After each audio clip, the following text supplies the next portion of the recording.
Chapter 1050. Agoo, actually I don't mind if you hate me, but I mind if you misunderstand me. Cole explained with a look of, I really can't do anything to you. As for me, I did take away the little snake you left behind, but as long as Oakley is obedient and helps you take care of Sauter, I will not mistreat his little lover. You drugged and raped him, and you still say you won't mistreat him. Gu Mengmeng was almost roaring. Cole chuckled and replied calmly. It was Oakley who initiated the challenge. I just accepted it. Now that he is dead, you can say whatever you want. Gu Mengmeng gritted her teeth. Cole shook his head and said, Have you ever thought that the people lying here are the leaders and the main fighting force of the surrounding tribes? The weakest of them is a third-level orc. What right do you think they have to listen to Oakley, a second-level orc, and go against the stray beasts? Water source, Gu Mengmeng knew the answer almost without thinking. But she did not want to answer Cole, and just stared at him coldly. Cole did not force Gu Mengmeng to answer, and just continued. These 16 tribes became Oakley's blade for the sake of the water source. And those tribes who could not get the water source will become a knife hanging over your head. Cole's gaze casually looked towards the bushes not far away, where there were still many corpses. He chuckled, as if he was laughing at Oakley's wild imagination. His tone was filled with contempt and sarcasm as he continued. If there's anything good about him, it's probably that he understands me. He knows that I will never allow others to use the same method to coerce you. So he purposely spread the news that you can get the water source if you get the messenger of the beast deity, and also spread the news of me holding Qixuan hostage to threaten you. He knew that he would not be able to fool me if he was just bluffing, so in order to force me to appear here on time, he really risked your life. Cole pointed to the bushes and continued. If I had come a little later, Sandy's entire family would have already been caught by them. In such a dangerous situation, they would not be like me who would consider your feelings and treat Sandy like a gentleman. Those 6 newborn leopards would probably all die tonight.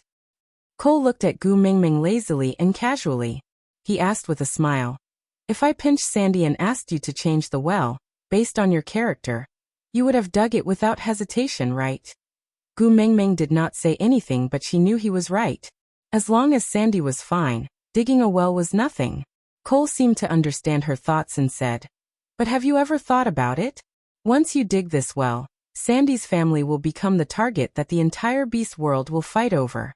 Everyone's eyes will be on them, because their family is equivalent to a water source, or even a bargaining chip that can be used to get whatever you want. Gu Mengmeng froze and frowned. She was not afraid of encountering anything, not only because she was extremely powerful, but also because Elvis and Leah would always protect her. But what about Sandy? She was just a gentle half-orc female, the one who could not even defeat Nina in a fight. If she were to be pushed to the heart of the storm, just thinking about it made her heart ache. Chapter 1051. Actually, Gu Mengmeng wanted to refute Cole. She wanted to say that Oakley was not that kind of person, he would not do such a thing. She wanted to say that she had already dug a well in St. Nazaire and many people knew about it, so how could she say that Oakley was the one who spread the news? She wanted to say that many people knew that he had used Qixuan to threaten her, so it was not strange for someone to do the same thing in order to obtain a water source. She wanted to say that it was just a coincidence for the surrounding 16 tribes to appear here today. However, even if she said these words, would she believe it herself? Many people knew that there was a well in St. Nazaire, but most of them thought that the messenger of the beast deity had descended, so the beast deity bestowed the eye of life upon her. Only the people in St. Nazaire knew that the well was dug by Gu Mengmeng. Cole was a stray beast and rarely appeared in public. Most of the time, he hid in the shadows and plotted strategies. That time when he openly followed beside her was because he had used a camouflage technique to disguise himself as Leah. Moreover, Qixuan had been by Cole's side even before his evolution. Everyone only knew that Cole had a little wolf cub by his side, but who knew that that little wolf cub was the second son of the messenger of the beast deity? Damn it! Gu Mengmeng looked at Oakley and Bloom's corpses and scolded with reddened eyes. Why are you apologizing? If you didn't King apologize, I could still defend you. Now that you see me being forced into a corner, are you satisfied? You still dare to say that we are friends? Is there a friend like you?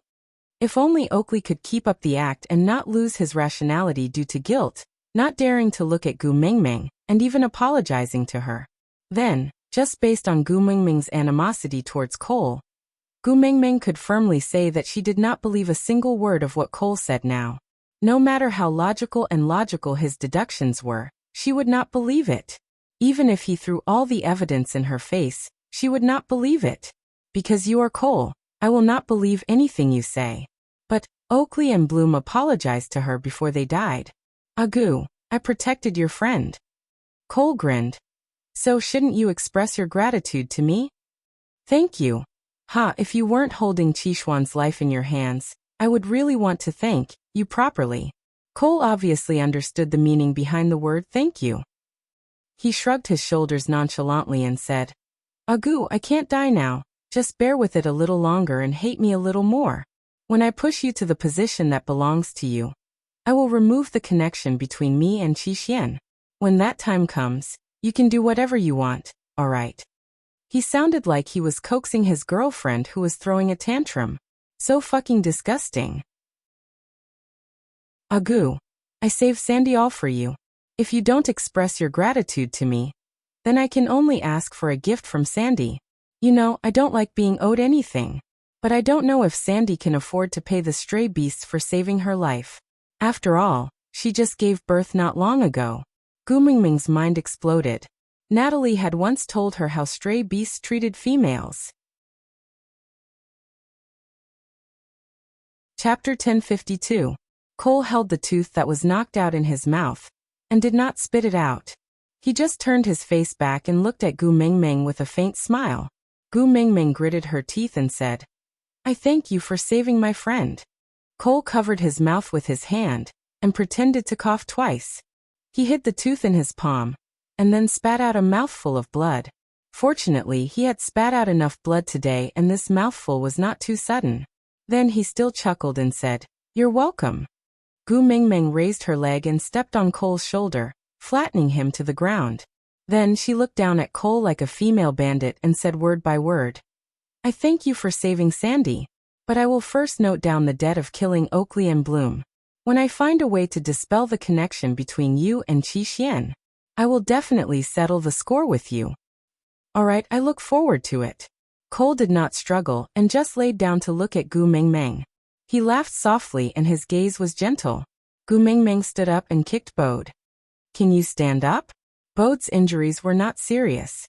It was mainly because of the beast pressure that had exploded out so many times that he felt extremely uncomfortable. But now this scene, Bode gritted his teeth and nodded. He supported himself against the wall and staggered to stand up. Gu Mingming looked at his cowardly manner, and could not trust him to hand Sandy over. She could only glare at him, and then went to help Sandy up herself. Sandy, stay at my place tonight, alright? Sandy had been scared out of her wits today and her eyes were glazed over. She only regained her senses after Gu Mingming finished her sentence and nodded in a daze. Gu Mingming threw the 6 little milk buns to Huda and Jiaoyu, then helped Sandy out. Elvis and Leah exchanged glances and searched through the pile of corpses. They carried Sandy's partners on their shoulders and brought them along. After returning to the stone castle, Sandy kept holding on to Gu Mingming's hand as she was too afraid. Gu Mingming did not struggle and arranged a room for Sandy on the first floor. She stayed in the room with Sandy for the night. The next morning, the sun rose as usual. Leah stayed behind in the stone castle to take care of Sandy's severely handicapped family, while Elvis appeared at the entrance of Sauter as an absolutely powerful character. The majestic Elvis just stood there with his hands behind his back, and the 16 witch doctors from the tribe who came to demand an explanation immediately fell silent. They did not even dare to say another word. No matter what agreement your leader had with Oakley previously, now that Oakley is dead, your leader is also dead, so the agreement is automatically terminated. Elvis's words were very calm. There was not even a hint of fluctuation in his tone. How can this be? That's right. The strongest warrior in our tribe is dead. How can you go back on your words? This isn't what we agreed on. This. Elvis sneered and said, Come and fight if you're not convinced. If you win, you have the final say. Strength was the most important, and the winner would have all the spoils. This was a fixed rule in the beast world. Look at this black-faced evil spirit in front of them. Heh, even the strongest warrior in the tribe might not be able to defeat him when he was alive. Now, these witch doctors want to fight him? Heh, even if they were to be his punching bag, he would despise them for being too soft. Chapter 1053. On a hill 3,000 meters away from the Sauter tribe, Cole was lying on his back, basking in the sun. He summoned a stray beast and handed him a small beast skin bag. Go to Zacharias and deliver this to the young master. Yes. The stray beast did not dare to ask further. He just kept the small beast skin bag and transformed into his beast form before flying off. Another stray beast came to report. Mighty Cole, the 16 tribes have all submitted to Sauter. Elvis was the one who announced the acceptance personally. Cole chuckled and nodded, as if everything was within his expectations. Issue an order. From today onwards, the stray beasts are forbidden to attack will be added to these 16 tribes. Yes. The person who reported nodded respectfully and retreated. Mighty Cole. A female sat against the light. She gently caressed Cole's chest with her little hands. Her voice was soft, with a tinge of shyness and timidity. She said in a very loving manner, "You have done so many things for the great messenger. Why don't you tell her directly? If she knows how well you have treated her, she will definitely be very touched." Treated? As if he had heard a joke, Cole's lips curled upwards happily. Tell me, what good things do you think I did to her? Is it worth it for her to be touched? Let's not talk about the distant ones, and just talk about the recent ones. That side was obviously about to close the net. But because Sauter's side did not send the communication information that was supposed to be sent over, you gave up the plan that you had painstakingly laid down and rushed over to Sauter, afraid that she would really fall into Oakley's trap, so you rushed over to protect her. Huh. Cole's hand gently stroked the female's ears as he said nonchalantly, "You were tricked by Oakley? Ha, Agu is the messenger of the beast deity that I personally groomed. How could she fall into that kind of scum's trap? Don't forget, she still has Leah, who is known as the smartest person in the beast world, and Elvis, whose skills have reached the peak. The black-white double ghosts aren't just for show." Cole paused for a moment. He seemed to recall how Gu Mingming glared at him with red eyes last night. That pair of clear and clean eyes only had a shadow of him at that time. Then why did you rush over? That female saw that Cole was obviously in a good mood, and seemed to like this topic. Hence, she carefully pretended to be curious. In fact, Cole was in a good mood. The corners of his lips were still curled up. He said lazily, "In this world, I am the only one who can make things difficult for Agu. Did anyone else deserve to upset her? Hee, just thinking about it makes me unhappy." "Lord Cole is not honest," the female said softly. "Didn't you already sense it when Oakley secretly contacted the 16 tribes? But you didn't stop his actions and even added fuel to the fire without leaving a trace. Last night, you killed all the leaders and strongest warriors of the 16 tribes. Isn't it to remove all the thorns from the 16 tribes, so that the great messenger can sit back and enjoy the fruits of your labor without being held back?" The female was so excited that she seemed to have forgotten everything else. She did not notice the cold glint beneath Cole's smile and continued, "Oh, that's right, Dora. From the stray beast's attack to Leonard's death, it was you who helped the great messenger peel off the hard shell so that the great messenger could enjoy the sweet fruits."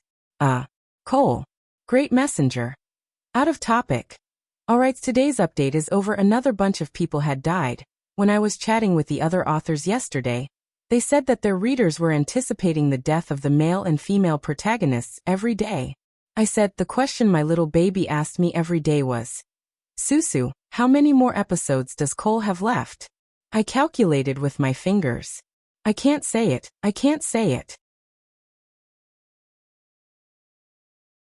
Chapter 1054. You think too highly of yourself. Cole's lips were still curled upwards, but his hand was tightly gripping onto the female's neck without any mercy. It was only when the female almost fainted from the lack of oxygen that Cole released his hand. allowing her to fall limply onto his knees. Then he stroked her ears as if he was caressing a pet. His tone was gentle and had a tinge of pampering, but it was mixed with a dangerous warning tone. I don't like females that are too smart, understand? Unless that female was called Gu Mengmeng. Yes, mighty Cole, I have crossed the line. The female didn't dare to say any more nonsense. She curled up into a ball and lay trembling on Cole's knees. Cole caressed her furry ears, squinting his eyes as he looked up to enjoy the sunlight, as if he wasn't the one who wanted to strangle her to death just now. Ha, this female wasn't wrong, but she only knew half of it. He only discovered it when Oakley contacted the 16 tribes? Ha, what kind of joke was that? The moment he captured Bloom, the trap had already been laid. And when he knew that Gu Mengmeng had left a little snake for Oakley, he had already started to lay out his plans. Their love was a product of Cole's meticulous design. To think that they had fallen so deeply into it that one died while the other died from grief. TSK, how cheap. Lowering his head to look at the female on his knees, Cole's smile held a trace of contempt. She could only see the surface, but she still dared to boast in front of him. Gu was still the best. That sly little fox was still the best. When she was analyzing Dora's situation, there were clearly only a few scattered clues, but she managed to piece together 80% of the original picture. She looked so beautiful at that time that one couldn't help but want to set up even more elaborate traps to trap her, and then let her slowly dismantle them. Thinking of Gu Mengmeng, Cole's mood improved again. He caressed the female's head and said, "Go back. Don't let Gu discover your identity.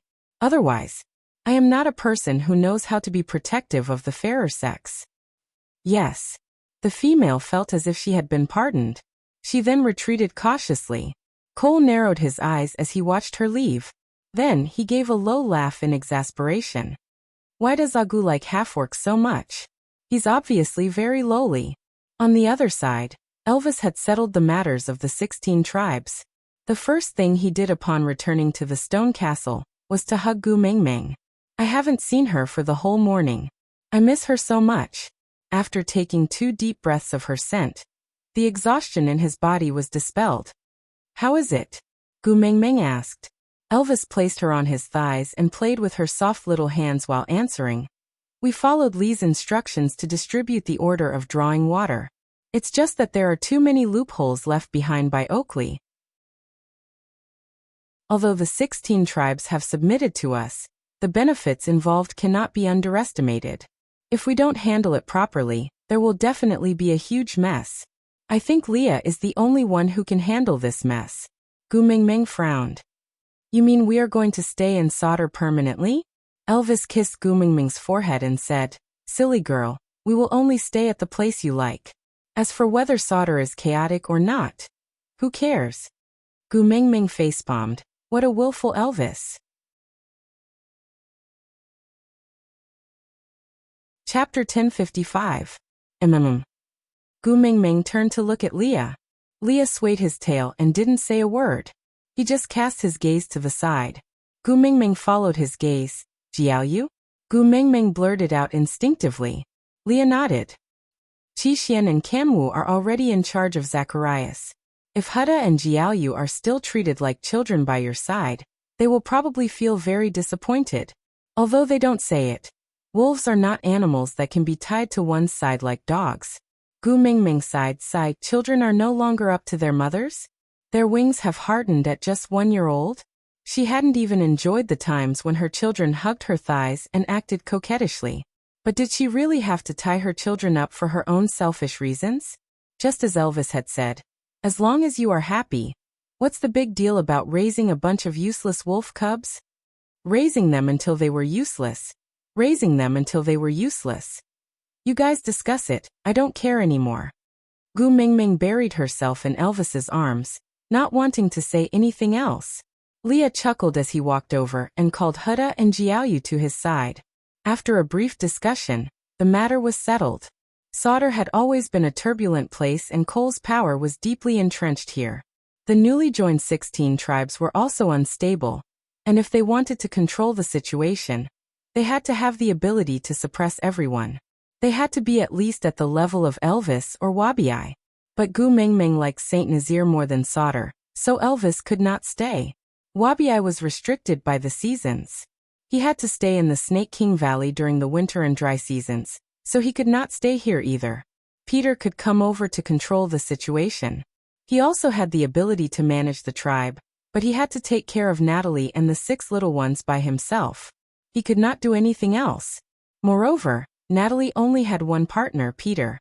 Once Peter was attacked and pinned down, Natalie and the 6 little ones would be in a protective vacuum state. By then, as long as they killed Natalie, they could easily kill Peter. So if Peter were to take over Sauter, he would have to at least wait until the 6 little ones had grown to a certain level. Now that he could not find a suitable strong warrior, he could only use his status to suppress others. The blood of the mighty beast deity, the sons of the mighty messenger, with the 2 of them holding the fort here, Saint Nazir, Sauter and Zacharias would become an impregnable iron triangle. No matter which of them was attacked, the other 2 would immediately launch a frantic counterattack to rescue them. And they would do so regardless of the cost. There was a kind of outstanding ability called, My Mother is Gu Mengmeng. The dry season was not over yet, and Gu Mengmeng was not in a hurry to leave. So Leah happened to be free and could bring Hutta and Jiaoyu to familiarize themselves with government affairs. Because of what happened that night, Sandy was quite frightened. Gu Mengmeng did not let her return to her original stone house, but let her stay in the stone castle temporarily. On one hand, it was to comfort Sandy, and on the other hand, it was more convenient for Leah to treat Colin and the rest. And from Sandy's explanation, Gu Mengmeng knew that she had misunderstood Cole on at least one matter that day. That was Cole sitting on the heavily injured Colin and the rest, not to bully them, but to protect them. Sandy said that Cole was sitting there and said, I want to see who has the ability to take a life from under my feet. Chapter 1056. The dry season gradually passed, and Sandy slowly walked out from the trauma of that night. Other than being extremely reliant on Gu Mengmeng, everything else was fine. Jiaoyu and Hutta were busy following Leah every day, but they always had confident smiles on their faces, and did not feel exhausted. This made Gu Mengmeng feel proud and a little disappointed at the same time. Her children were too independent, and had their own opinions. Looking at the 6 little ones running around Sandy with hidden bitterness, Gu Mengmeng sighed in her heart. How good would it be if her sons could stay young and stick to her like this? Little Munchkin was still very affectionate with Gu Mengmeng and often hung on to her, rubbing and licking her body. This greatly satisfied Gu Mengmeng's motherly heart. The dry season passed quickly. Although it was not peaceful, at least they had survived. Oakley's death was actually quite a blow to Gu Mengmeng. After all, they were friends. Even if he did something unfavorable to her, wasn't the greatness of love because of its selfishness? If what Oakley did had succeeded, it might have caused some trouble for Gu Mengmeng. But what was the point of causing trouble between friends?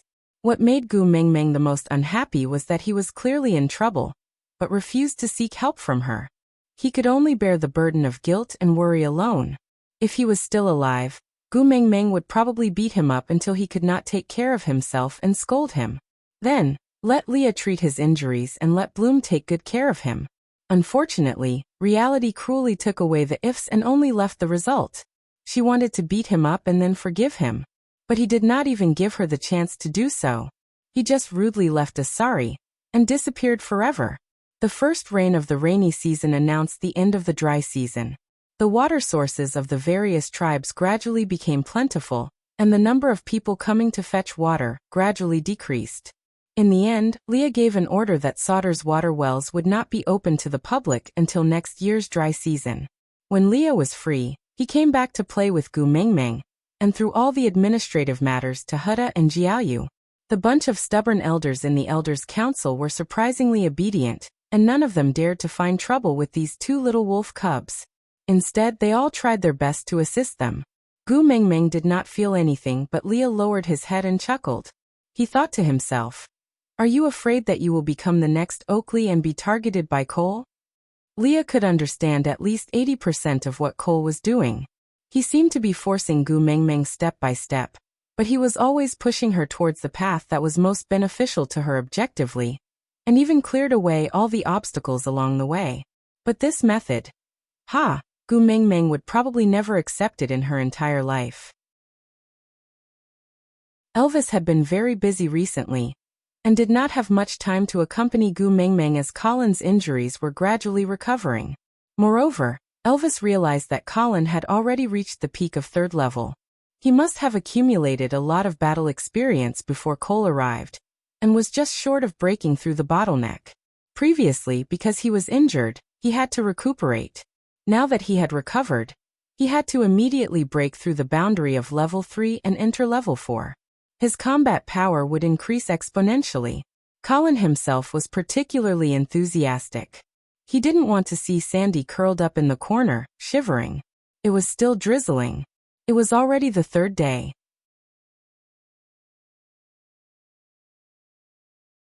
Chapter 1057. Gu Mingming stood up and walked up to him. She hugged him gently.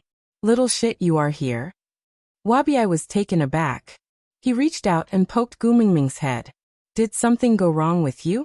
Normally, shouldn't she give him a tight slap the moment they met and send him flying? Little shit, are you looking for a beating again?" Why was the way she opened up was different today? Gu Mingming giggled foolishly. She bounced her head back onto Wabi's chest like a roly-poly doll. His body was different from Elvis and Leah. His body was always cold, as if it could not be warmed up no matter what. Moreover, Wabi was actually quite handsome, but Gu Mingming just couldn't sense any hormonal signals from him. Perhaps this was the state of two people who both thought highly of each other, but didn't have any romantic feelings for each other. Perhaps this was the state that existed when two people both thought highly of each other, but didn't have any romantic feelings. Gu Mingming hugged him for a long while before sighing. She told Wabi about Oakley and Bloom's situation. Wabi looked as if he had just been enlightened. "Ah, so you are behaving strangely today. You are hugging me instead of hitting me?" Gu Mingming turned to look at Wabi with a slightly aggrieved expression. "Will you fall in love with someone one day and betray me for her? Is your brain filled with shit? Don't you know that talking about love will delay me from leveling up? I am not stupid." Wabi looked at Gu Mingming in disdain. He rolled his eyes. "But since he betrayed you first, what are you so sad about?" Gu Mingming looked up at Wabi. "What if I am forced to destroy the Snake King Valley one day, and then die after apologizing to you? What will you do?" Wabi immediately roared. "I dare you to King die." Gu Mingming shrugged. "See, you don't even care about the Snake King Valley. You only care about my life?" Wabi was taken aback for 2 seconds. Then he snorted. "I think I can understand how you feel. It is just like how Snake suddenly abandoned the entire Snake King Valley and disappeared. He let me know that not every farewell can be well prepared. The ones that will hurt will often catch you off guard." Gu Mingming looked askance at Wabi and did not speak for a long time. She just took out 2 cups of water and handed one to Wabi. She held the other in her hand and clinked it lightly before downing it in one gulp. Wabi didn't understand, but the atmosphere forced him to drink a cup of water, like Gu Mingming. The rain lasted for 7 days before it stopped. Gu Mingming narrowed her eyes lazily and said, "Let's go to Zacharias to see Natalie and the children, then return to St. Nazaire before the rainy season ends." Elvis and Leah never had any objections to Gu Mingming's words. They just nodded and roughly packed their luggage. Colin finally broke through to the 4th level after 3 consecutive days and nights of hellish training. Gu Mingming was initially worried that Zacharias was too close to the stray beasts camp, and it would be inconvenient for Sandy to head over. She wanted Colin to bring Sandy back to St. Nazaire first, but Sandy shook her head and said she wanted to stay behind.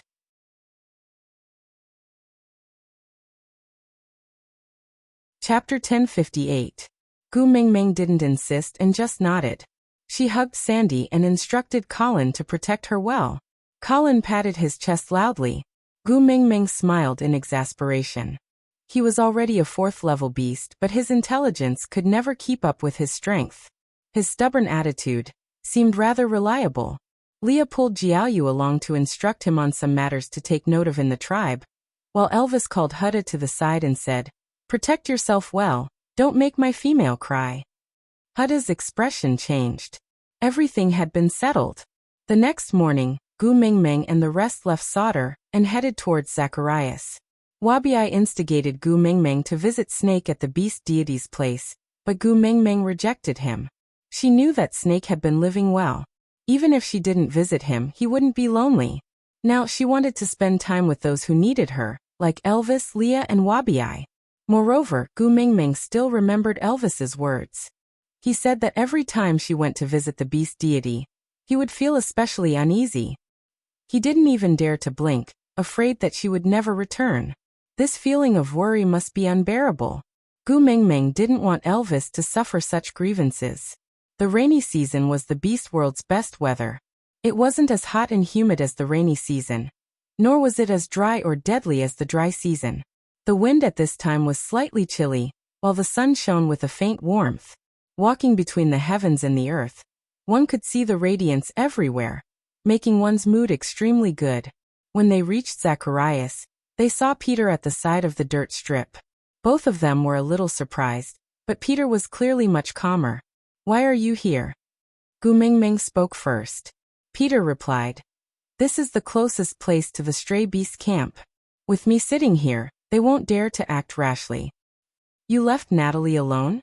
Gu Mingming said as she followed Peter into the tribe. Peter snorted coldly. He looked at Elvis and then at Gu Mingming. "What do you think?" "What a huge grievance," Gu Mingming laughed dryly. "Why?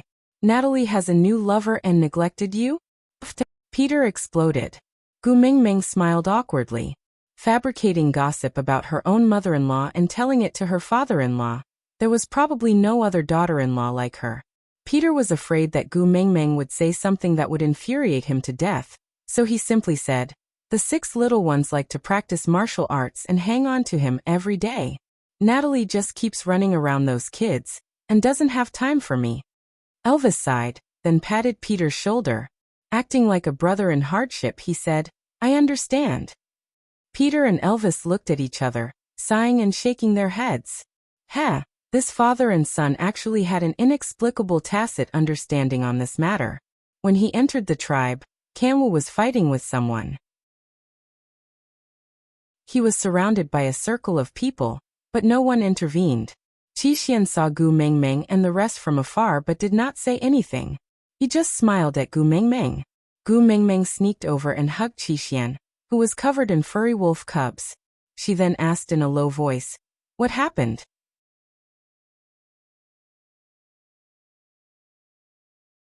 Chapter 1059. Little Uncle was naturally referring to the little wolf cub hanging on Qixuan's body. Gu Mingming took a closer look and saw that the hind leg in Qixuan's arms was injured. Although it was not serious and it was just a scratch, but that was their damn little wolf cub. Without another word, Gu Mingming rolled up her sleeves and charged into the battlefield. She stepped on the second-level orc who was fighting with Kanwu. The orc who was being stepped on was stunned. When he looked up to see Gu Mingming, he was clearly stunned and could not say a word. Kanwu was also taken aback. Then he immediately stood beside Gu Mingming timidly.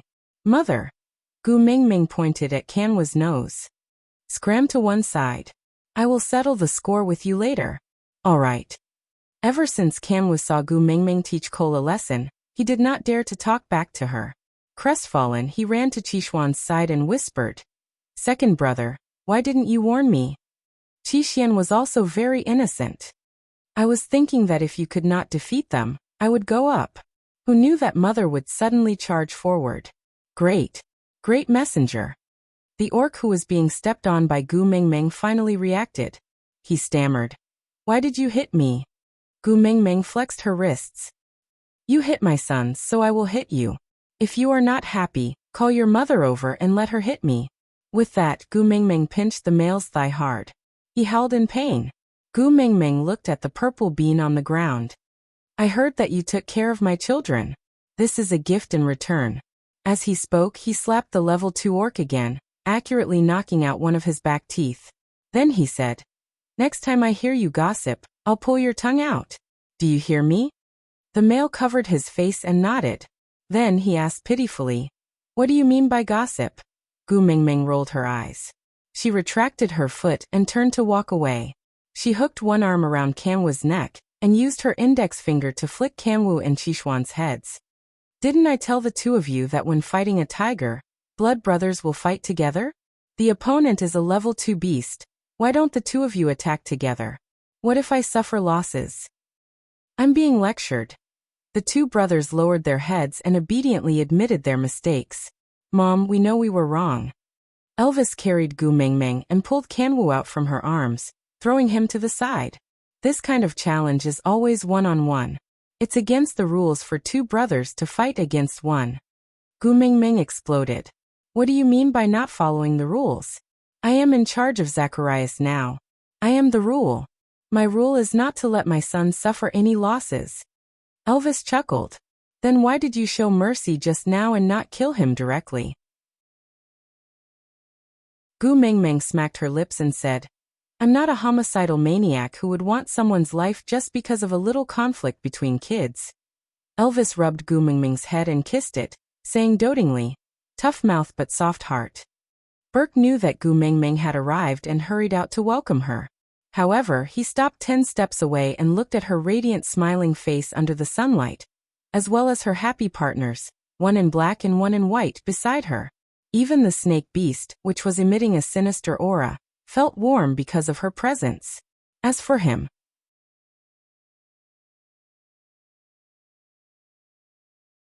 Chapter 1060. Mimicking solder, Burke also opened up a meeting room in Zacharias. There was no room made of stone, so he could only dig a spacious cave. He found a huge rock and dug out a stone chair with his claws. Then he covered it with a tiger skin. How should she put it? It looked like an imitation of Solder's meeting room. Although it was not satisfactory, Gu Mingming was not picky. She turned around and sat on the chair. Looking at Burke, she asked, the people here don't look easy to get along with. Can you handle it? Burke nodded and smiled. With Kanwoo and Qixuan's help, it won't be a big problem. Gu Mingming nodded and didn't say anything else. She always felt a little awkward when facing Burke. It was the kind of feeling where you knew he liked you, but he was trying his best to hold it in. You didn't even have the chance to reject him, and could only act dumb and not understand. Sigh, it was tiring to put on an act, but it was also tiring to be forced to cooperate. Seeing that Gu Mingming didn't say anything, Burke was clearly a little uneasy. He pretended to cough to suppress his palpitations. Then, with a flickering gaze, he said, the kid who fought with Kanwoo today was Leonard's younger brother, Victor. Gu Mingming chuckled and interrupted Burke. Why? Are you afraid that I will hold a grudge against you? Burke hesitated for a moment before nodding. I promised after entering the tribe that I would do my best to protect them, so... Gu Mingming waved her hands. Don't worry, I have no intention of pursuing the matter. After all, he hit our little cub, and I have already hit him back. He scolded our child, and I knocked out one of his teeth. An eye for an eye, and we are even now. Borg nodded and said, Then are you going to see Natalie? Gu Mingming nodded. Then she stood up. Just let these two rascals accompany me. You can go ahead with your work. Burke pursed his lips, then nodded in response. Kanwoo led Gu Mingming and the rest towards Natalie's house, while Qixuan stayed behind. Only after Gu Mingming and the rest were far away did he nudge Burke with his elbow. Before my mother came, you have been longing for her every day. Now that she's here, why aren't you even looking at her? Borg smiled bitterly and said, I'm afraid of seeing her smile at me. I can't have her, but I can't forget her. Qixuan smiled and shook his head. He patted Burke's shoulder and chased after Gu Mingming. Natalie's cave was located at the edge of the area. She claimed that it was more peaceful and undisturbed, but Gu Mingming knew that it was most likely because the old tribesmen of Zacharias were unhappy with Peter's status as a stray beast, so they were ostracized. Gu Mingming offered to fetch Natalie back to St. Nazaire with her, but Natalie rejected. She said that she liked her current life.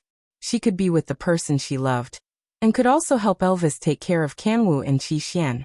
This made her feel very satisfied. As for what others thought, she didn't really care. Gu Mingming admired Natalie's open-mindedness. Anyway, if it were her, she would definitely not be able to stand being pointed at like this every day. After visiting Natalie, Gu Mingming didn't intend to stay for long. She wanted to head back to Saint Nazaire.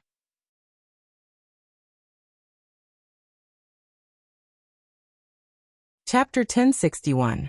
Kamwu and Qixian came to send Gu Mingming off, but before they reached the separation zone, a tiger leaped out. If it was before she transmigrated, Gu Mingming would probably feel afraid, but now, you are? Gu Mingming looked at the tiger blocking her way and asked. The tiger shook its fur and transformed into a human. It was Victor, who had fought with Kamwu that day, the younger brother of Leonard's second-level beast. Gu Mingming raised her eyebrows and smiled mischievously. Oh, you know I am leaving, so you are here to take revenge? No. Victor raised his head like a bandit. With one hand on his waist and the other pointing at Gu Mingming, he said, I want to mate with you. Gu Mingming choked on her saliva. She laughed and said, Child, did I beat you silly? Victor's face was extremely red, but he still maintained his bandit demeanor. He pointed at Gu Mingming and said, I am already an adult, and a second-level beast. I am not a child. Gu Mingming facepalmed. Looking at Victor's face that looked as young as Kanwa's, she did not know whether to laugh or cry. Little friend, are you even 3 years old? Victor snorted proudly and said, 3 years old? Ha, female, are you looking down on me? Let me tell you, I am already 5 years old. Pfft. Ha ha ha ha. Burp. Gu Mingming's face turned red from his cuteness. She patted Elvis's shoulder and laughed so hard in his arms that she could not stand up straight. So she was being teased? And he was being teased by a 5-year-old kid? You like me that much? You are actually so happy to hear that I want to mate with you. TSK. What a useless female. Victor said those words of disdain with an air of arrogance. But his little eyes kept glancing at Gu Mingming. Clearing his throat, he said, No wonder, your partners are all so old. It is normal for them to like a young, strong and charming male like me. There is no time like the present. Let's mate today, then I will leave with you. Elvis and Lee's faces had already turned as black as the bottom of a pot. Within a radius of 500 miles, one could clearly feel the low pressure. Yet, Victor did not know whether to say that a newborn calf was not afraid of a tiger or, to be more direct, that he was a little slow and had no sense of danger at all. He even raised his little chin and said, Your home or my home? As for mating, you probably won't be able to leave today. Let's change the date to tomorrow. Gu Mingming really did not want to laugh. She really wanted to treat this sudden confession seriously, but she could not control herself. Victor was completely immersed in his own imagination, because of Gu Mingming's incessant laughter. He cleared his throat and said in a domineering manner, Why aren't you coming over? You only know how to laugh. Humph, I'll make you cry later. Gu Mingming laughed until her stomach hurt. She turned around and hugged Elvis's neck, laughing like a mantis shrimp. Elvis stood at the same spot with a black face. Leah, on the other hand, smiled lightly and elegantly. His lips curved like a crescent moon that could stir up people's hearts. His eyes sparkled with a smile. He took a step forward and said, Victor, right? If you want to mate with a female, the first thing you have to do is to issue a challenge to her partner. Do you want to choose me or him?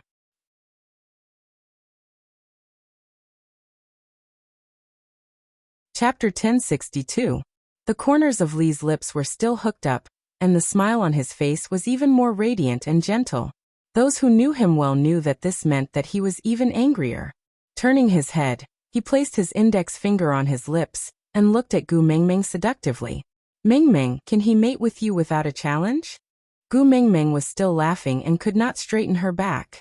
She could only try her best to wave her hands and say with a voice that was shaking from laughter, I'm not a pedophile, ha ha ha ha, little brat or whatever. Ha ha ha burp, I'm not interested at all, ha ha ha ha. Female, your nickname is hypocritical. Victor pretended to be deep in thought. Don't say one thing but mean another. You obviously like me. Gu Mingming hugged Elvis's neck and shook it. Hurry up and leave. I'm going to die of laughter if you don't leave now. But Elvis stood at his original spot without moving an inch. His face darkened and he raised his eyebrows. Reject him immediately. Gu Mingming knew that the word love rival was equivalent to Elvis and Lee's minefield. Whoever stepped on it would be blown up. Today, not only did this little brat step on it, he even did a breaking dance in the minefield. Looking at Elvis's dark face, Gu Mengmeng did not dare to laugh anymore. She knew that he was really angry, and it was the kind of explosive rage. That's right. Even when Gu Mengmeng hugged Natalie's newborn little bun, Elvis asked her if she wanted brothers to share the same wife. Victor, this 5-year-old little kid, was indeed old enough in Elvis's eyes. Gu Mengmeng's smile was dispersed by Elvis's dark face. Gu Mengmeng hugged Elvis's neck and kissed his face. "Hubby, don't be angry." With that, Gu Mengmeng jumped down from Elvis's arms and walked straight to Victor. She leaned against Lee's chest and stood in a slanted position. She crossed her arms in front of her chest and raised her chin. "Hey, little brat. Liking me proves that you have good taste. But it's a pity that I don't like males who can be beaten down by me." Victor recalled how Gu Mengmeng had slapped off one of his teeth that day and blushed. He snorted and said, "But they can't beat you either." Gu Mengmeng's face turned red. Gu Mengmeng chuckled. "But I don't even know how to fight them." Victor wanted to say more, but after receiving Gu Mengmeng's meaningful glance, he forcefully swallowed his words. Clenching his fists, he said, "I got it. One day when I am strong enough, I will come and find you again. At that time, I will definitely be able to defeat you, and then you will no longer be able to reject my mating request." Gu Mengmeng chuckled. "Yeah, I'll wait and see." After saying that, Victor turned around and left. He walked faster and faster until he was almost running. The first confession in his life ended just like that. Victor was very upset. That day when Gu Mengmeng stepped on him, he laid on the ground and looked at her. The sun was right above her head and her entire body seemed to be glowing. At that moment, Victor knew that the love at first sight he had in this lifetime was used up just like that. He hesitated for a few days. Every day, he would pretend to pass by Natalie's door by accident. He just wanted to look at her from afar. He did not know what he wanted to see her doing. He only knew that her existence itself made him extremely happy. Knowing that she was leaving today, he mustered his courage to block her path and confessed to her. It was not that she did not understand. Her smile had nothing to do with liking him. She was just laughing at him for overestimating himself. Aside from the topic, today's update has ended.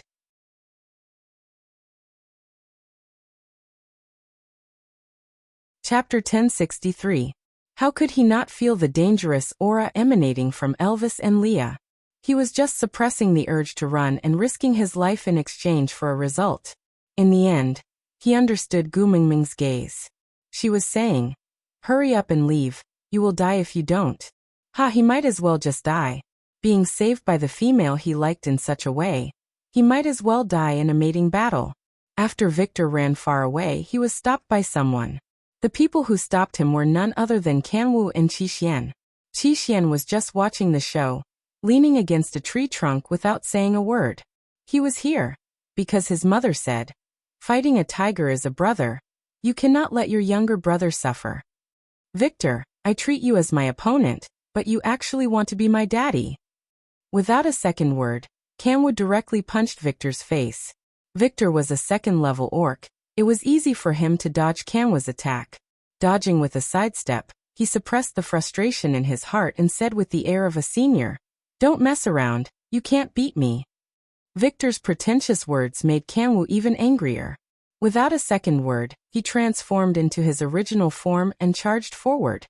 The wolf and tiger fought into a ball, while Qi Xian just held his forehead and watched. As long as his stupid brother did not suffer, he did not care about anything else.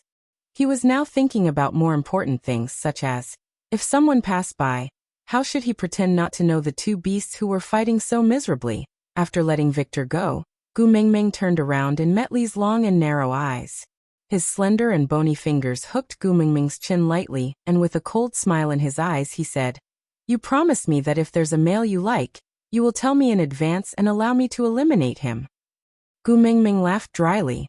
"Yeah, if there is really someone I like, I will definitely tell you in advance." Leah narrowed his eyes. "Gu Mengmeng, you lied to me?" Gu Mengmeng shook her head and denied. No, how would I dare? But you were clearly letting him go on purpose just now." Leah inched closer and an oppressive aura enveloped Gu Mingming tightly. I saw the way you winked at him. Elvis walked forward and stood shoulder to shoulder with Leah. He did not say a word and just frowned and pursed his lips. He looked at Gu Mingming quietly with a pained and speechless expression. He was the first partner, so he couldn't be like Leah and say whatever she wanted. But only the heavens knew that he was so jealous that he wanted to slap that arrogant brat into meat paste. He wanted to lock Gu Mingming fiercely in his arms and question her brazenly like Leah why she smiled at that fellow. He wanted to loudly order her not to give anyone else a chance. But after the words rolled around in his throat, what came out was, if you like tigers, you might as well consider Oriton. At least you're stronger than him, and you're not as annoying. Leah originally thought that Elvis would at least stand on his side at this moment. But the moment Elvis said that, Leah exploded instantly. How dare you? If you dare to consider Oriton, I will slaughter him and stew him with potatoes the moment I return to Saint Nazaire. Gu Mingming walked past Leah and her eyes were instantly filled with tears. She looked up at Elvis. Are you serious? You want me to accept Oriton?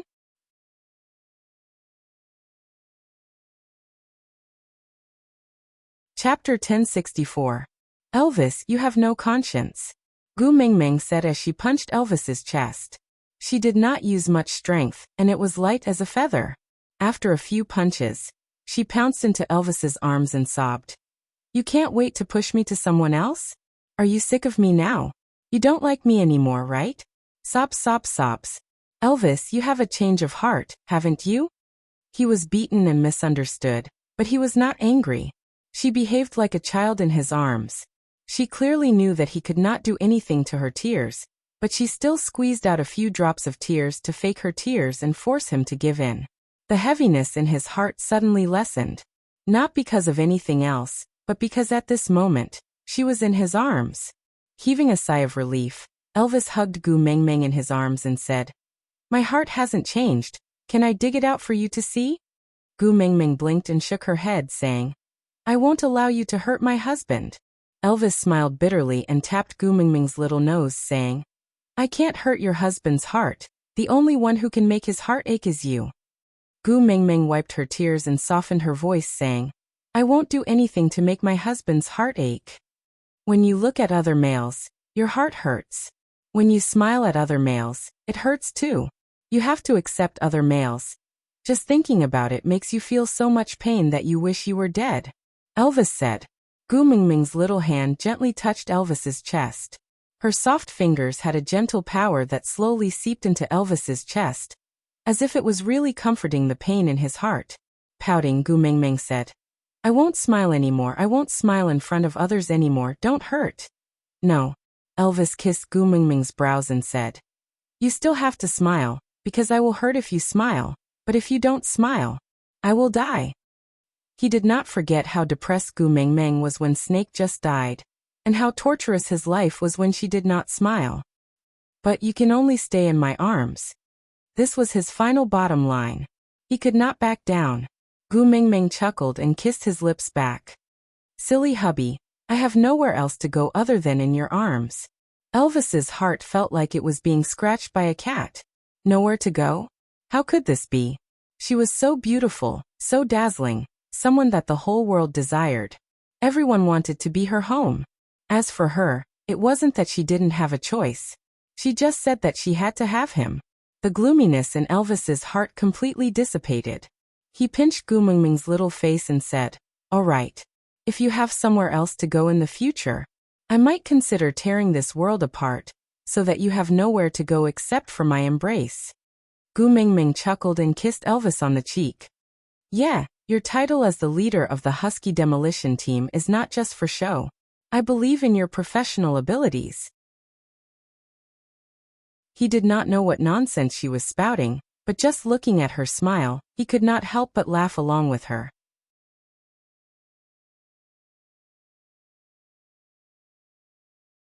Chapter 1065. Lee's heart skipped a beat. He was excited at first, but then stopped abruptly. He frowned and took a step back. His gaze was so deep that he could not even maintain his smile. He shook his head firmly and said, No, don't mention this again in the future. Li's reaction. Gu Mingming was extremely confused. She was very sure of Li's feelings towards her, and was very confident. But why? Gu Mingming did not understand. Didn't the males in the beast world yearn for offspring? Why was this fox and her family so resistant? Gu Mingming herself did not have the habit of giving birth, but she had always thought that since she gave birth to a litter of wolf pups for Elvis, she should at least give birth to a litter for Leah to be fair. But he actually rejected her so righteously. This suddenly made Gu Mingming feel a little uncomfortable. She could not describe it, but it felt weird. Leah turned his head and avoided Gu Mingming's gaze for the first time. He only said, "I don't like little cubs, they're too noisy and annoying." Gu Mingming narrowed her eyes and shook her head. When Hutta and his brothers were young, Elvis always threw them to you to raise. You treasured them so much that you never showed any impatience. Don't think that I don't know how much envy you have in your eyes every time you see the 4 little ones. Previously, I always had things to do, so I did not mention this. Now that I am free and am willing to give birth to your children, why do you look so unhappy? Why, are you afraid that I will use this to blackmail you? Leah took a deep breath and said, "Anyway, I'm not giving birth." You. Gu Mingming suddenly felt speechless. There was no reason, only a stance. Not giving birth meant not giving birth. Gu Mingming suddenly laughed. She looked up at Leah in a provocative manner and said, "If you have the ability, then don't touch me." What she meant was that unless you become a monk for your entire life, I have the final say on whether you give birth or not. Leah made a prompt decision and replied in a righteous manner, "I don't have the ability." Gu Mingming was amused by Li's strong and cowardly attitude. She did not know what to say to him. Leah did not give Gu Mingming time to think and continued. "Just like before, just place it outside or somewhere else. As long as it is not placed there, you will not get pregnant." When Leah said that, Gu Mingming suddenly realized something. After giving birth to Hutta and his brothers, other than the time she mated with Leah and Elvis did not seem to have planted their seeds in her body again. Glancing at Leah and then at Elvis, Gu Mingming frowned, realizing that things were not so simple. "Did you two discuss this beforehand?" Gu Mingming asked. Elvis did not avoid it and just nodded his head. "Yes, we've discussed it. We already have 4 sons in our family, and all of them have lived to adulthood. This is enough. So what Leah and I mean is that we won't let you get pregnant again." "Why?" Gu Mingming was really speechless. "I like children, furry and cute."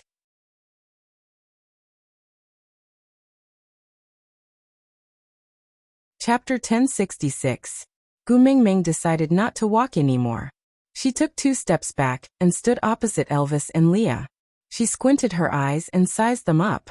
After a moment of silence, she opened her mouth and said, "I have Wang Xiaoxin's psychological knowledge now. If I want to, I can trick you two into revealing the truth step by step. But I don't want to do that. So you better tell me immediately, directly and clearly, what is the situation?" Leah was unwilling to say, because he was afraid that Gu Mingming would feel burdened and guilty. Because she had 2 partners, she was always careful in relationships. She did not dare to say things that she could ask for in a righteous manner. Just like Victor's confession of love just now, no matter whether Gu Mingming intended to accept Victor or not, his and Elvis's actions were inappropriate in the beast world. She had the right to be angry and could even abandon him and Elvis because of this, but she anxiously coaxed them instead. This made them even more insatiable, and even started to blur the boundaries of the dominant position in the family. But Leah did not forget that he was the one who forced Gu Mingming to such a lowly position. If he had accepted Gu Mingming with a clear conscience back then, and did not create those troubles, then he and Gu Mingming would be living like deities now. Or when she and Elvis had clearly rejected him after mating, he should have let go of her easily. Even if he was secretly in pain, he should not pester her, disturb her or force her. If that was the case, she would definitely be living in a righteous manner. But greed was human nature, and it was engraved in their bones. When they could not get it, they wanted to get more. When they got more, they wanted to monopolize it. Now that monopolization was impossible, then they were like wild beasts protecting their food. baring their teeth to warn and threaten their own kind that tried to approach them. If it was in other families, they would be despised and abandoned males. But facing their possessiveness, Gu Mengmeng tolerated it with a guilty heart. Leah sometimes felt very conflicted. He really did not want Gu Mengmeng to have other males, but he also hoped that Gu Mengmeng could be more righteous, even if she scolded him. So, when Gu Mengmeng asked him why he did not want to give birth to little foxes, he hesitated. Not willing? Ha! Every nerve and cell in his body was roaring. He wanted the child she bore for him. But Leah frowned and lowered his head. The previous messenger of the beast deity was best at reading people's minds. Up till now, a lot of important information had been lost from the inheritance, but with just an incomplete copy, the Snow Fox clan could still control the entire beast world. In this generation, both Cole and Leah were the cream of the crop. It was just that one had become an ambitious person while the other had become a hermit. Coincidentally, both of them had their eyes on the same woman. Leah did not want Gu Mengmeng to see any flaws from his face, so all he could do was to lower his head and avoid talking. Elvis's thoughts were not as complicated as Lee's. He only knew that he had promised Gu Mengmeng not to hide anything from her, and he had to keep his word.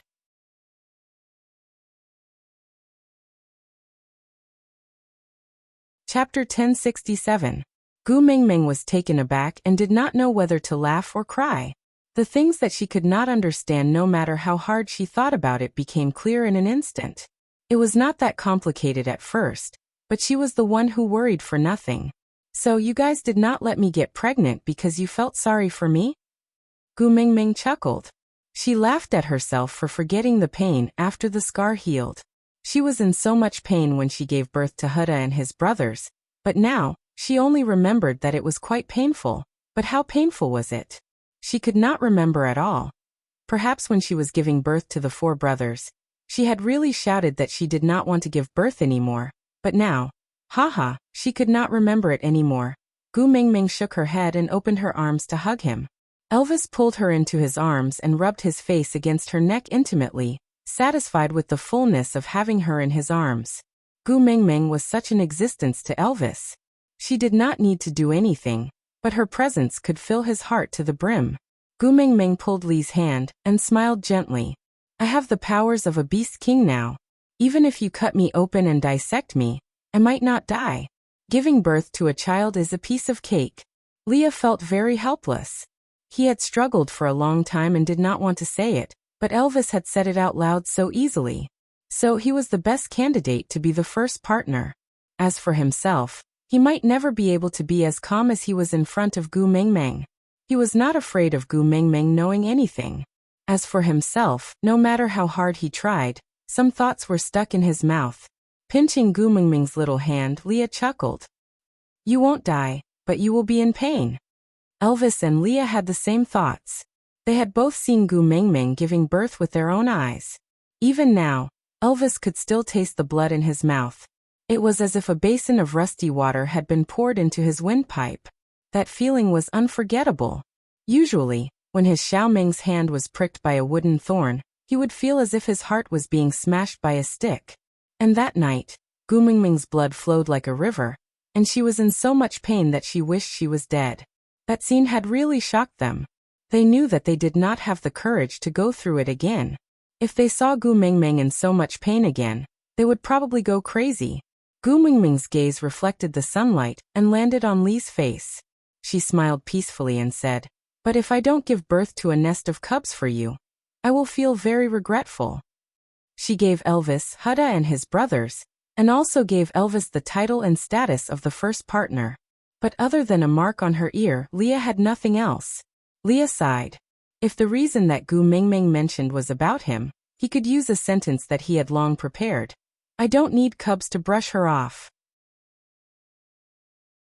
But she said she would regret it. She also wants a nest of their cubs, right? It wasn't all because of guilt and inferiority, but because she loved him. That was why she wanted a nest of their cubs. Gu Mengmeng, I don't want to see you bleed anymore, and I don't want to see you in pain anymore. Leah looked deeply at Gu Mengmeng and said. Gu Mengmeng patted Li's shoulder and said, It's all right, just don't guard the cave when I'm alive this time. Leah was speechless. Her solution was to keep him out of sight? Gu Mengmeng.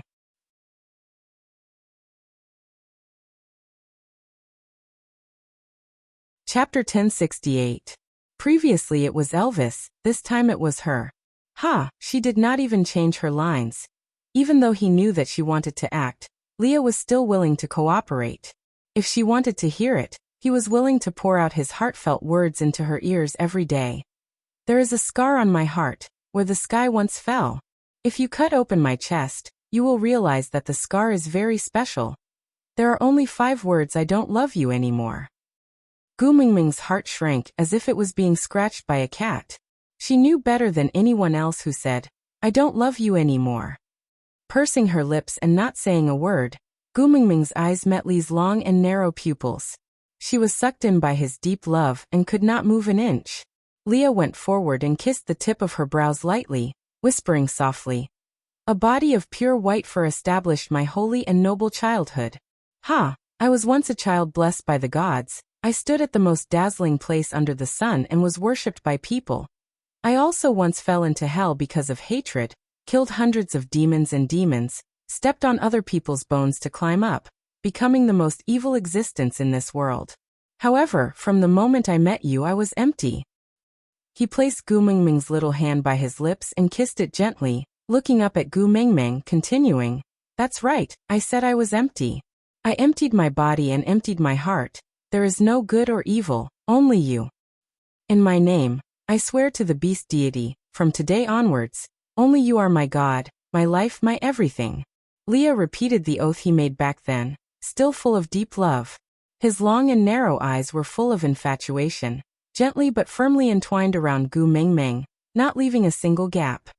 If you are kind, I will redeem myself and become a Buddha. If you are evil, I will sacrifice myself and become a demon. Li's fingers hooked Gu Mingming's chin lightly, kissing her thin lips. The kiss was lingering but not deep, giving off a sense of beauty as if they were filming an idol drama. After a long while, Leah finally pulled away, looking at Gu Mingming with misty eyes, saying, I will be wherever you are, regardless of good or evil, regardless of life or death. But you say, I don't love you like this? They were an old couple, right? But Gu Mingming still blushed and her heart raced from Li's occasional teasing. That's true. This sentence, don't you love me anymore? In the modern era, this was a golden phrase that could do anything. As long as this line was used, boys could only submit. Whether it was right or wrong, in front of this sentence, if you didn't want to make a mess, you could only admit defeat. Because once it rose to the value of you don't love me, it would be quite difficult to coax. Or, you actually want to change girlfriends so it doesn't matter. However, this did not work in the beast world. It's not that it won't work. The reverse will work as well. If a male asks a female, do you not love me anymore?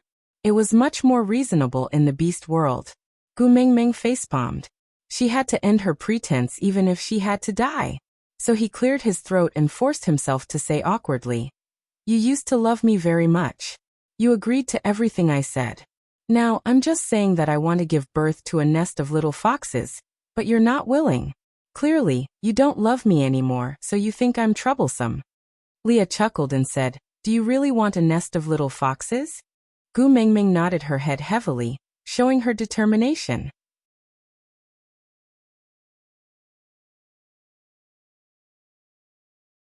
Chapter 1069. Snatch a nest? Gu Mingming's mind couldn't keep up with Li's pace, and she didn't understand what he meant. Leah nodded. Although it may be a little troublesome, it shouldn't be difficult to set up a trap. As long as you kill a female that has just given birth, you can get a nest of fox cubs. The last time I heard from Oakley, he said that there were 3 litters of newborns. Among them, Philly's 3 cubs are the best and Lacey's have the most with 5 cubs. Which nest do you want? Gu Mingming stared at Leah for a long time, and confirmed that Leah was serious, her face flushed with shock. It's not like I can't give birth myself. Why would I snatch someone else's? Leah replied, I can't bear for you to suffer. Gu Mingming hurriedly waved her hands. But you can't kill a mother and snatch someone else's child. Leah shrugged. Why not? Why? Yes, in this beast world, forceful snatching was the right thing to do. So Cole snatched her Qixuan away, and she could only snatch it back. Power was justice. If she couldn't win, she couldn't reason with him. Gu Mingming still shook her head. Leah, you know that the education I received since young is different from you. I have deeply ingrained values and there are many things I can't do. Leah didn't force her and took a step back. Then don't snatch them away. Let them raise them themselves. When you want to play, I will bring them over for you to play with. You can just return them when you are done playing with them. Gu Mingming replied. Don't you feel envious looking at other people's little foxes? Lee's long and narrow eyes brightened. Layers of smiles and gentleness rippled out, slowly pouring into Gu Mingming's bright eyes. When you are by my side, I have never envious of anyone. Gu Mingming's heart fluttered under Lee's affectionate gaze. She blushed slightly and lowered her head in silence. Cole, who had been waiting at the stray beast camp for a long time, but Gu Mingming and the rest still hadn't appeared. He came over and heard Lee's confession. He snorted in disdain. If you care about everything with your mouth, what about a mute? With a pop, the romantic dividend bubble was burst by Wabi.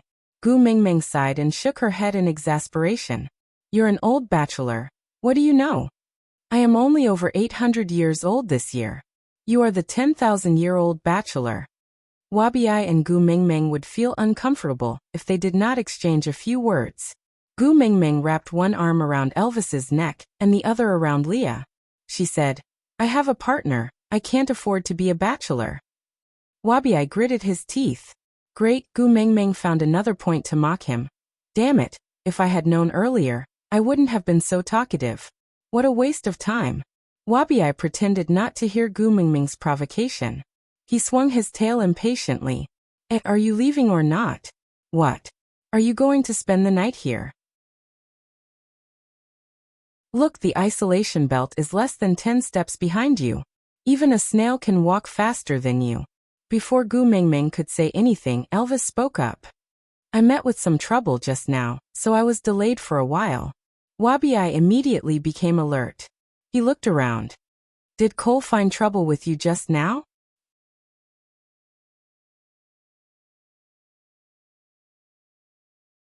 Chapter 1070. Then, Wabi wanted to ask more, but was interrupted by Gu Mingming. Let's hurry, I want to return to Saint Nazaire as soon as possible. Gu Mingming thought to herself, after such a big fuss. Victor's matter had finally been settled. She better not let that idiot Wabi bring it up again. How could Elvis and Leah not understand her? But that Victor wasn't worth pursuing too much. It was enough for them to make their stance clear. It was not worth it to harp on and make things difficult for Gu Mingming. Moreover, if that stupid tiger hadn't used his age to agitate Elvis and Leah, they wouldn't have cared about him at all. After a day's journey, they found a cave to rest in at night. Elvis and the rest had dug this cave the last time they returned to Saint Nazaire from the stray beast camp. At that time, they had thought that Natalie and Peter were here, and given Gu Mingming's character, they would definitely come here often. So they had dug this cave in advance, so that Gu Mingming could rest on her way back and forth. The cave was well hidden, and with Gu Mingming's beast king scent lingering around, ordinary beasts wouldn't dare to approach, not to mention wild beasts. After dinner, it started to drizzle. Such weather was more comfortable for Wabi outdoors than indoors, so he swam out. Gu Mingming didn't bother about him. Leah started a fire in the cave to keep the inside of the cave dry so that Gu Mingming could have a comfortable sleep. Ever since Gu Mingming had a nosebleed in solder, Leah hadn't started a fire in the cave for a long time. When she slept, Elvis and Leah would hug each other to keep Gu Mingming warm. There was a fire in the cave, and the warmth made Gu Mingming sleepy. She closed her eyes in Elvis's arms and fell into a deep sleep. Looking at her defenseless sleeping face, Elvis narrowed his eyes. That slightly opened mouth was like an invitation, making Elvis a little dazed. Before his brain could make a decision, his lips were already pressed against that wet spot. In her half-dream, she sensed a familiar scent. Gu Mingming didn't resist, but instinctively wrapped her arms around Elvis's neck. This action was undoubtedly a form of encouragement, making Elvis, who only wanted to steal a kiss, even more irresistible. Flipping over, he pressed one hand against the side of her ear and the other around the back of her head, using his forearm as a pillow for her. He half knelt in between her legs to support his body's strength, sticking close to her but not crushing her. This kiss gradually developed from light and sweet to lingering. As she was too familiar with Elvis, Gu Mengmeng instinctively responded to this kiss but did not open her eyes, as if it was an unconscious action in her sleep. When her tongue responded to his teasing, he seemed to have received some kind of permission, and became even more unbridled. Gu Mengmeng, whose pajamas were already heavy from the warmth of the campfire, felt even more dizzy from Elvis's kiss. Her brain could not react, but her body gave the most direct response. The fox's seductive fragrance filled the entire room. The fragrance was strong and alluring. Xiaoming, you're giving your permission, right? Elvis's deep and hoarse voice rang beside Gu Mengmeng's ear, teasing the string in her heart. Gu Mengmeng moaned, because of the ticklish feeling. She twisted her body twice, as if expressing her dissatisfaction at Elvis restricting her movements.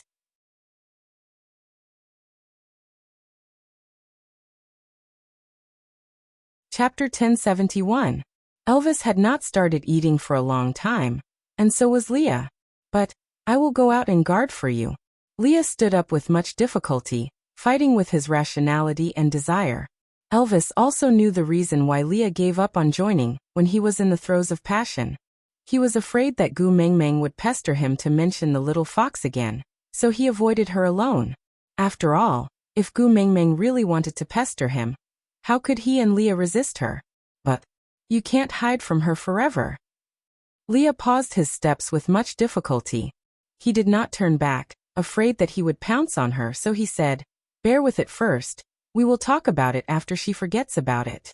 Elvis looked at Lee's back view and remained silent for a moment before saying, "Next time, I will help you guard." Yeah.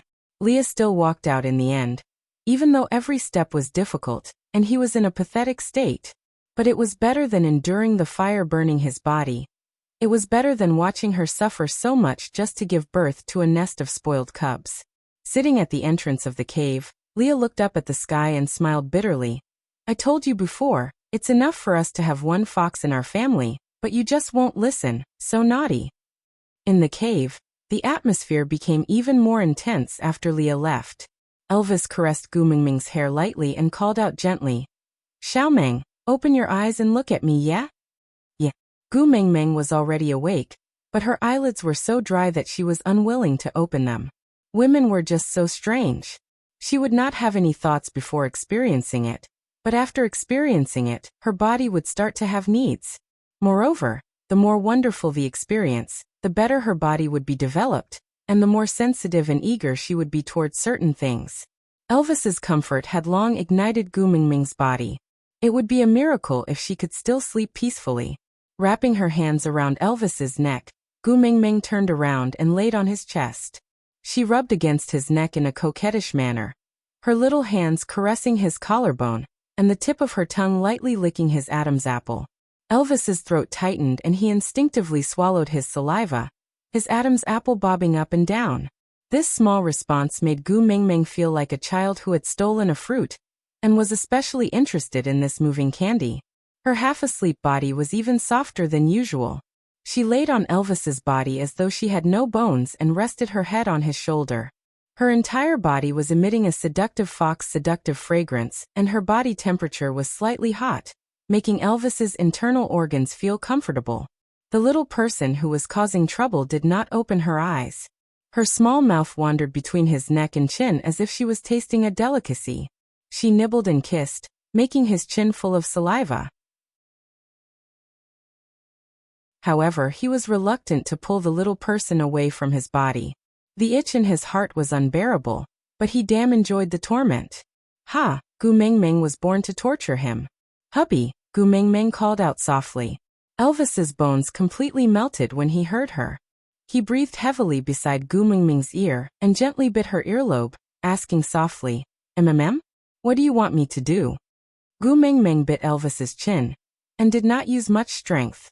Then she said in a muffled voice, Kiss, hug and raise me up high. Elvis chuckled and the word good was drowned between their lips and teeth.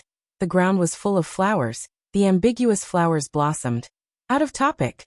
Hurry, there's no time, hurry up and board the train. Look at the car plate.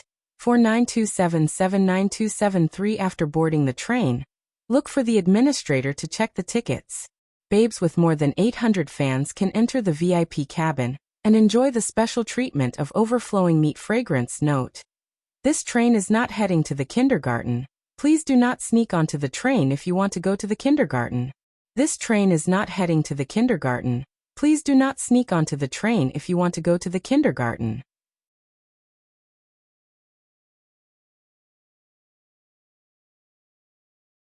Chapter 1072. She had been tortured by Elvis too much. If she had given up and fainted as usual, she would have recovered after a day's rest. But because she had promised him, Gu Mingming forced herself to stay conscious and fight for half a night. She had truly experienced the difference in their abilities at every juncture. In a daze, she heard Elvis ask her if she wanted to set off. She said something in a daze, and then she felt her body start to move unsteadily. Yeah, it should be Elvis carrying her towards Saint Nazaire. Gu Mingming slept more peacefully this way. She slept for more than 2 days straight. When she woke up, she was in Frankston. Gu Mingming could recognize this place mainly because Hanston and Joshua were standing right in front of her. Yeah, 3rd-level rhinoceros and 1st-level apes. The tribe had taken in the old tribesmen who had attacked the Snake King Valley. They had once requested to mate with her and solder, but were threatened and mocked by Elvis and Leah. After that, they had never seen each other again. Gu Mingming remembered Leah telling her that Frankston and Saint Nazaire shared a border. They had never met before because they did not dare to appear in front of Elvis. This time, they were quite daring. Were they not afraid that Elvis and Leah would be unhappy and really destroy Frankston? Leah was preparing lunch for Gu Mingming. After Victor's lesson, Gu Mingming did not dare to show any attention to other males. She did not even dare to look around and just stared at Elvis's Adam's apple. She did not spare a single glance at Hanston and Joshua who were standing in front of her. Damn it, Elvis's jealousy was not something to joke about. She had already slept for 2 days and still felt pain all over as if she had been hit by a truck. And this was with the protection of the Beast King's abilities. If not, Gu Mingming really felt that she had been too rash in mating. She should have tried marriage in advance. Otherwise, it would be too late for regrets when she died in bed one day. Elvis was very satisfied with Gu Mingming's reaction. How good would it be if she could stay in his arms obediently like a kitten, and not give anyone a chance? After knowing that the great messenger was passing by Frankston, the 2 of us specially came to escort you to ensure that you are safe in Frankston. Hanston said respectfully. No need. Gu Mingming waved her hands and said, Elvis and Leah are enough to take care of me. I don't need anyone else. Wabi rolled his eyes, which meant, do you think I'm not human? Gu Mingming glared at Wabi from the side of Elvis's neck, meaning to say, why are you pretending to be a human when you're just a pile of shit? Wabi didn't want to embarrass Gu Mingming in front of outsiders, so he tolerated it and didn't make a sound. He just slowly closed his eyes. Out of sight, out of mind. Hanston understood the meaning behind her words and thought that she was still upset about the time he had proposed to her in solder, so he said, Great messenger, don't misunderstand. Hanston knows that I am not worthy of you, and I have already put away those thoughts that I shouldn't have. This time, he was really here to escort the Lord Emissary. After all, this is Frankston's territory. If the great messenger encounters anything unpleasant here, we won't be able to bear the consequences.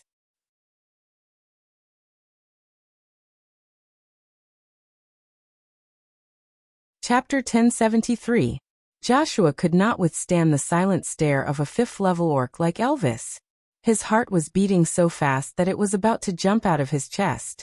But from the corner of his eyes he saw Gu Mingming, who was nestled in Elvis's arms and had not looked at him at all. He did not have the right to challenge, but he could not give up. He lowered his head, not daring to look at Elvis in the eye, but said with a trembling voice, I like the mighty messenger, this will not change. But I also know that I do not have the right to pursue her. so I will not do anything unnecessary to make myself look pathetic in front of the mighty messenger. Ha! Elvis chuckled and waved his hands, saying, What makes you think that I will allow an idiot who covets my female to stand out in front of Xiao Meng? I will give you two choices, scram now, or... Before Elvis could finish his sentence, he shook his body and instantly released his fifth-level beast pressure, then immediately retracted it. It was as if Joshua was inflated into a human-shaped balloon at the opening of a shopping mall in a second, then immediately deflated back to his original size. His knees gave way and he knelt on the ground, reverting to his original form, but he did not even have the strength to escape. Hugging his head with both hands, Joshua buried his face tightly in his knees, trembling all over. Hanston was here to express goodwill, and not to cause trouble. Seeing how Elvis was acting, if they did not leave now he might just kill the two of them right here, so he did not dare to delay any further. He only helped Joshua up and said, Since that's the case, we'll head back first. After all, we are neighbors and we still have to rely on St. Nazir's water source to survive the dry season. Elvis did not say a word, just looking at Hanston and Joshua with disdain like a king, expressionless and dignified. After Hanston left, Leah swayed his tail and placed one arm on Elvis's shoulder, while the other reached into his arms to poke Gu Meng Meng, who was curled up like an ostrich. He laughed. Ha! He did not want to show his embarrassment in front of Gu Meng Meng. Ha! Did he think that we would allow him to maintain a good image in front of Gu Meng Meng? Seeing that everyone had left, Gu Meng Meng heaved a sigh of relief. She leaned on Elvis's shoulder and said, He was just a first-level orc. Weren't you a little too ruthless? I was scared out of my wits. Elvis chuckled. If it was in the past, I would have just bitten him to death. I was afraid you wouldn't like it, so I held back. Gu Meng Meng did not say anything else. After all, she had heard about what kind of person Elvis was in the past. He had already changed a lot because of her habits and personality. He had always been accommodating her, hadn't he? Leah prepared lunch and Gu Meng Meng ate it casually before continuing their journey. It only took half a day to travel from Frankston to St. Nazir. That night, Gu Meng Meng returned to St. Nazir, and before she entered the territory, a row of familiar people were already standing there waiting for Gu Meng Meng. Barit and Oriton, the two great guards, stood right in the middle. It was rare that Ian did not climb up the tree and just stood there looking at Gu Meng Meng with a faint smile. Fei Rue, who was half a head shorter, stood beside him. His pair of clear eyes reflected the stars in the sky, so bright that one could not shift their gaze away from him.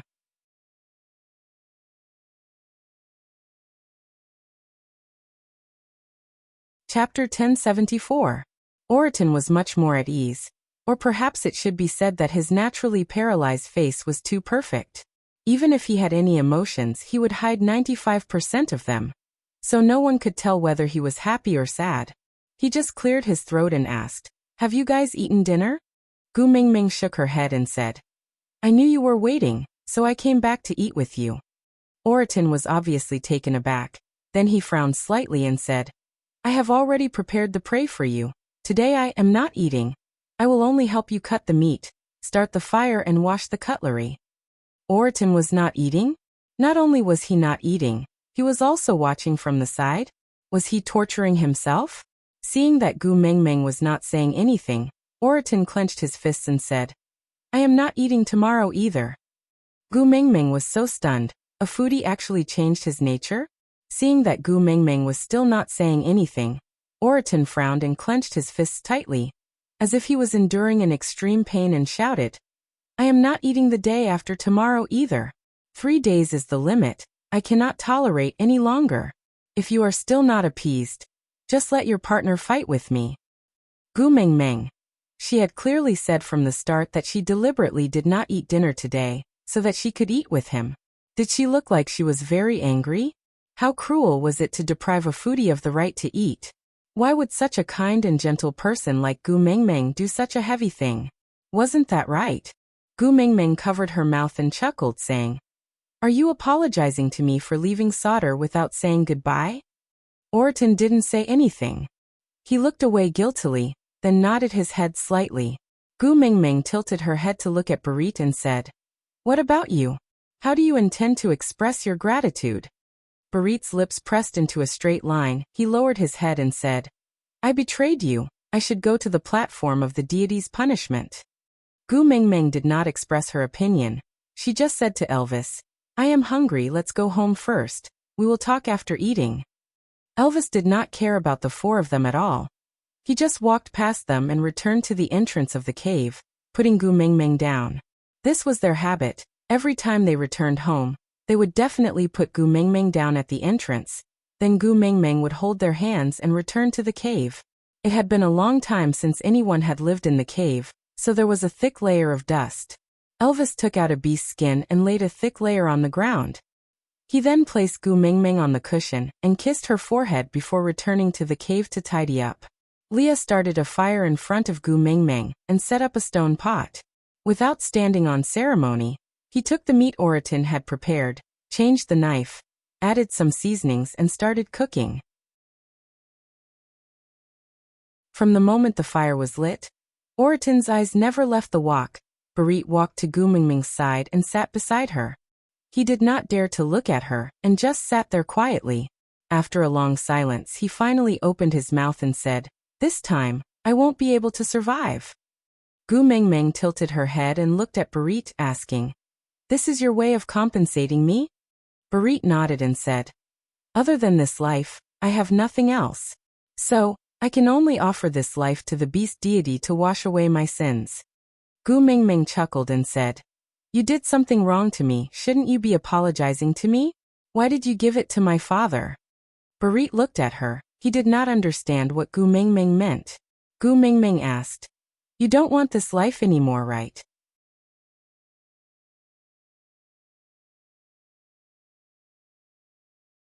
Chapter 1075. Gu Mingming smiled and took a deep breath, saying, Since you don't want it, give it to me. From today onwards, your life belongs to me and you have to listen to me for the rest of your life. You have to give up your own sense of right and wrong and only obey me. This is called compensation. If you die so easily, I won't get anything. How is that considered as an apology? Barit was stunned by Gu Mingming's reasoning. He was someone who had betrayed her. She was still willing to trust him again? She was still willing to give him another chance to stay by her side? He had thought that she would never forgive him. He had thought that she would never want to see him again. So he said he would go up the platform of the deity's punishment and never come down again. That way, she would be happier and appease some of her anger. But she said he belonged to her now? Why, you're not willing? Gu Mingming raised her brows and said, All right, I won't force you if you're not willing. Then help me do 10 things instead. I'm willing. Barit blurted out. Gu Mingming chuckled and nodded in agreement, saying, all right. Then it's settled, but I haven't thought of the 10 things yet. You can owe me first. Barit shook his head and blushed. He looked at Gu Mingming with his bright eyes and said, Not this. I'm willing to give my life to you and listen to you for the rest of my life.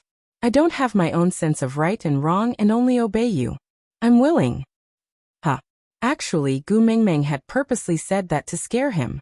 After all, they were friends. He knew that Oakley was plotting against her, but he did not even warn her before leaving without bidding farewell. Gu Mingming was quite resentful towards him for this. After all, if he had revealed a few words to let Gu Mingming know about Oakley earlier, maybe things could have changed. Oakley and Bloom wouldn't have to die? But Barit agreed just like that, and Gu Mingming was caught unprepared.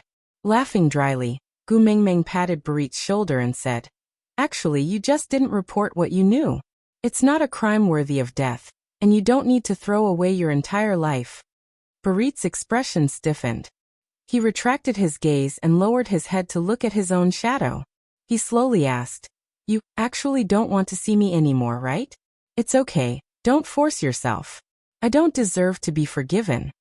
Gu Mingming had transmigrated here for a year, but she was still not used to the relationships between men and women here. One was absolutely supreme, while the other was even lower than a speck of dust. As long as he made a female unhappy, he would deserve to die. Gu Mingming looked at Barit's expression. If she did not take his life and ravage it ruthlessly, he would admit that Gu Mingming had not forgiven him. Shaking her head helplessly, Gu Mingming said, Alright, I'll take care of your life first. When you meet a female you like Colin and want to mate with her, I'll return it to you. In other words, if he thought it through, he could be free at any time. After all, Gu Mengmeng said, when you want to mate with someone, and not after you mate. In other words, as long as Barit said, I have someone I like, I want to mate, Gu Mengmeng would return him his freedom.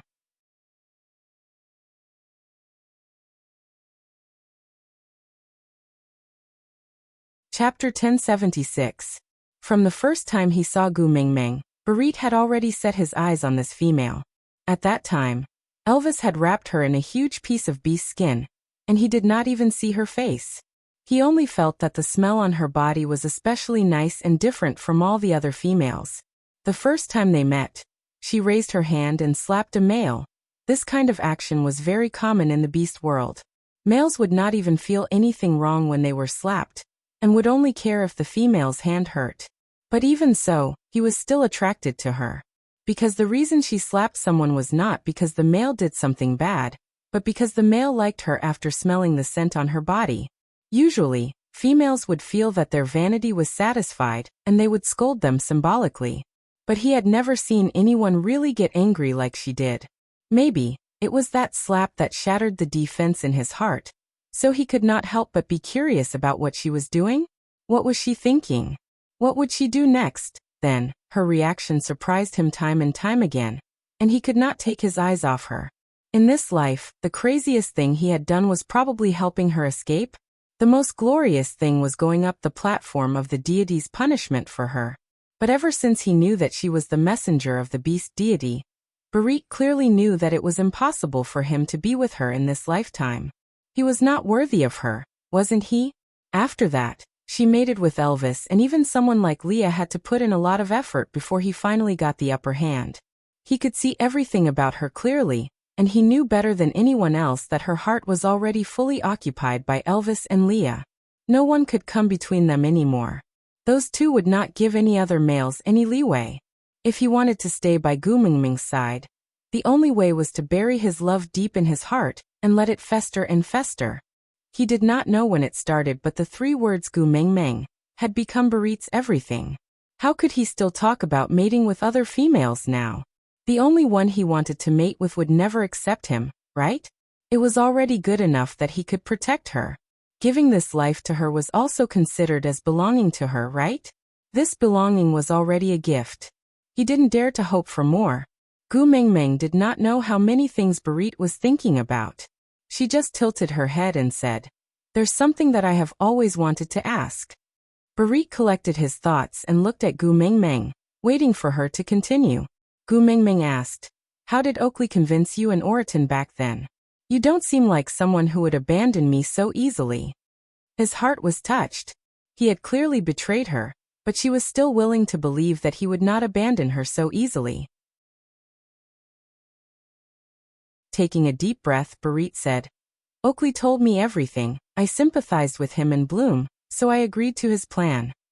What Barit didn't say was that Oakley's persistence and disregard for his own safety had moved him. His own love would never come to fruition, but if there was another pair of lovers in the world, he would be happy to see it. Moreover, he was very clear that no matter what Oakley was planning, no one in this world could hurt Gu Mengmeng. This was the main reason why he dared to agree to Oakley's plan. You're tuning into the Echoes of the Heart YouTube channel. Don't forget to subscribe and join us on this journey to catch the most captivating stories.